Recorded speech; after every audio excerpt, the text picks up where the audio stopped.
Hello ladies and gentlemen, it is I, Andy, aka LG, aka Loggy. I'm here today bringing you a Magic the Gathering deck tech video. This is an update video. A couple years ago I put out a video called Luke's Elves, a modern deck tech video, and it got way more views than I was ever expecting. It is currently sitting at 898 views, which isn't a lot, but for my channel, that's pretty wild for a video I was absolutely not expecting to get any traction whatsoever. Anyway, that deck was a deck tech video for a deck that I literally gave to my cousin as a gift, and I like the deck so much I built a copy for myself, and I've actually been like changing and updating the deck ever since I made that video, like 2 years ago or whatever. Slowly and surely it's been evolving, and now it is basically it's pretty much evolved into straight up Elfball. But now that Fury is no longer in the format, I feel like this might actually be somewhat viable. So another thing, back then I didn't even play with a sideboard because I was like best of one player on Magic Arena, but now we're back. Now we're on the path of justice. We got a sideboard, we're playing best of three, we're doing it proper. And in that regard, I feel like we should just get started. So to begin with, we got Castle Garenbrig. Weird card to start off the deck with, but a green land enters tapped unless you control a forest. That could be a liability, but having that extra mana is it could come in clutch, so it's not too likely that you won't have a forest. Yeah, there aren't many lands in here that aren't forested. There's like 5, and this is one of them, so very low possibility of that coming into play tapped, and the upside is very relevant. So this is a set of cards that don't actually have the forest type, so if I have this and Castle Garenbrig is my only lands, that could be an issue. But this is Cavern of Souls. This is just the name Elf, so we don't lose the game versus waste your time counter players. So yeah, we got the Cavern. It's a returning member from when the deck was Luke's Elves, but now this is no longer Luke. Luke stayed on the path of righteousness. This is straight Elf combo pretty much. To continue our mana base, we have 12 basic forests, so that's 17, and then we have 4 verdant catacombs as a way to thin the deck, because I don't have like swamps, so I don't need to tutor them up with catacombs or whatever, but I did want a way to shuffle the deck, and thinning the deck is also helpful, so I got the catacombs in there, and that's 21 lands. I know some people will think that's too many, I know some will think that's too few, but I'm going to try it at 21. But now it's time to get into the actual deck, moving on from the lands. As far as one-drops, we got the classic Llanowar Elves. I love this artwork, always have. This is the Llanowar Elves I grew up with, 10th edition, white border. Oh yeah, y'all don't know. Yeah, classic Llanowar Elves. Used to be my favorite card back when I was a literal beginner, but I still like me some Llanowar. We also got Elvish Mystic, the dream team here. Llanowar Elves, Elvish Mystic, the Wombo combo, as they say. Effectively the same card, just different names. We have another playset of 1-mana Elves though, and that is Heritage Druid. This is where the deck really begins to diverge, because Luke's Elves were playing straight like aggressive Elves that try to actually like beat down the opponent, like Nettle Sentinels and like Death Touch Elves, but like we're going like all in on Elfball and like trying to combo off. So Heritage Druid, pretty wild. Like I didn't realize some copies of this were rare and some weren't, but we got the mix in here. So if anyone notices that while playing, I guess that's to my detriment, but oh well. Okay, so now we're on 2 drops. Here we got Elvish Warmaster. Nice 2-mana, not Lord, but like, it benefits you from playing Elves. When it's on the battlefield, when you play an Elf, you get a 1/1 Elf token. It only triggers once a turn, but you can just imagine how quickly that will snowball. In a turn or two, you'll have like 6 or 7 Elves. And this even has an activated ability. You can pay 7 mana to make it so Elves you control get +2/+2 and gain Death Touch until end of turn, which could be a win condition, but I find Death Touch is much worse than Trample, so that is not what we want to be activating, but it is there. So I left the War Master in the deck. I also left Elvish Clancaller in, because it is a 2-mana Lord. Other Elves you control get +1/+1. Again, it has a very expensive activated ability where you can search for another card named Elvish Clancaller and put it on the battlefield. that's probably never getting activated, but it is there. It's mostly there because it's a 2-mana Elf Lord, which is very nice to go along with the War Master. Now we're bringing back the Glimpse of Nature vibes with Leaf Crown Visionary. 2-mana 1/1, but it's another Lord. Other elves get +1/+1. But the other ability, when you cast an elf spell, you can pay a green mana, and if you do, draw a card.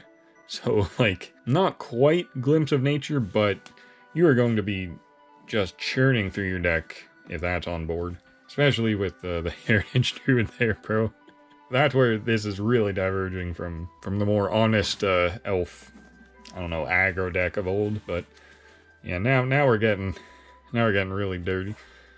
I have one Fauna Shaman as a way to like tutor up if we need like a certain card. This can tutor up the main win condition, but it can also tutor up.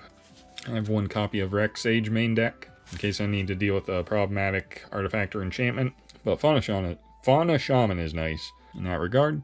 Speaking of tutoring though, I have Fierce Empath. 2 of them as a way to tutor up the win condition. When ETBs search your library for a card with converted mana cost 6 or greater, reveal it and put it in your hand, which we will be doing when we draw Fierce Empath. We can also do it with Fauna Shaman, but Fierce Empath is the one, like the just straight, get to it. Fauna Shaman can technically get anything, so I guess there's upside there as well. I have one copy of Marwyn the Nurturer, 3 mana 1/1, but when another elf ETBs, put a 1/1 counter on Marwyn, and then you can tap it and add mana equal to Marwyn's power. So if Marwyn gets huge, our mana gets huge, our chances of winning it gets huge. So Marwyn kind of incredible, but only one copy. Now here we got the main man holding the deck together, Elvish Archdruid. 3 mana, 2/2. Other elves get +1/+1, but this one can be tapped and you add green mana for each elf you control. So if you have like 6 elves, this literally just casts our win condition by itself, basically. Very crazy card. One of my favorites from way back. Love me some Archdruid. And we're almost finished. Here we have 4 copies of Collected Company as an instant speed way to flood the board with elves. Now that's why I only have one Marwyn. I don't want to hit multiples with like a Coco. But yeah, any 2 elves here will be huge. When editing the deck and putting Collected Company in the deck, I wanted Verdant Catacombs. That way I could shuffle my deck if I ended up one of my last 2 cards, which are the win condition. Y'all know what it is. Y'all know it's Crater Hoof. I don't know why I'm being suspenseful about it, but when you resolve Coco, like if Crater Hoof is one of the 6, it goes on the bottom of the library. I didn't like that, so I wanted a way to shuffle the deck. That's why Verdant Catacombs was in there originally. But I think it's just nice all around. And then 2 copies of Crater Hoof in case one gets milled or something. Something random, I don't know. But yeah, that is, what do I even call this? Not Luke's Elves anymore. I think that's what I'll title the video. Anyway, time for the sideboard. We got 4 copies of, I think it's 4. No, it's only 3. 3 copies of Pithing Needle. There's just always valid targets for this. Whether it be fetch lands or problematic planeswalkers. Like there's rarely a scenario where that won't have a target. So yeah, we got 3 in the board.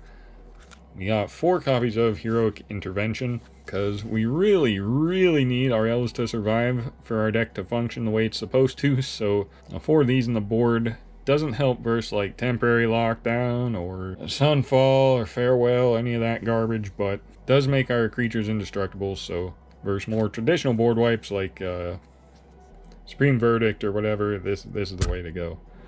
Because Supreme Verdict can't be countered, but this doesn't counter it. It just protects our creatures in a fair way. So that's the intervention. I have 3? Yeah, 3 more Rex Sages in the board. One of the main 3 in the board in case we got heavy artifacts and enchantments and stuff.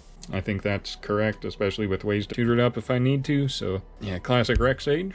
I also have 3 copies of Endurance, just for graveyard hate. It's a nice, decent, just flash option in general also. And then finally, 2 copies of Questing Beast. The good thing about this being a beast is if I name Beast with Cavern of Souls for Crater Hoof, I can also get Questing Beast. This is here for the One Ring, in case opponent plays One Ring the literal turn before I drop my Crater Hoof. If I have Questing Beast in hand, I can prevent any damage prevention effects. So 2 of these in the board. Maybe need more, I don't know. But so far I really like this. I don't like the glare, so I'm going to shut this light off momentarily just so we get a better shot of this, but yeah, I really like this deck. It is a little far removed from Luke's Elves, but this looks so much more exciting, so much more competitive, and I can't wait to actually play with it. I would play with it on Arena, but some of these cards just aren't on Arena, so I can't do that, but I have the deck IRL, so I don't need to play on Arena, so yeah, this is exciting. Let me know what you guys think. I just recorded 4 other deck tech videos. I'm pretty burnt out now, but if you look at the playlist I left linked in the description, you'll see like all the old deck tech videos I did. Those were all like made from scratch, like my limited card pool knowledge and whatever, because I was just getting back into the game. But now I feel like the 4 decks I just recorded are more like actually competitive. Like if I were to go to real events, I would play these, not like my Cat Tribal or Luke's Elves, Snow, or any of that stuff, but this feels like something I would be willing to play if I was serious about competing, and that excites me. So hopefully you share in my excitement. If you do, be sure to subscribe, because I got more coming. But until then, thank you for watching, and have a good day, guys.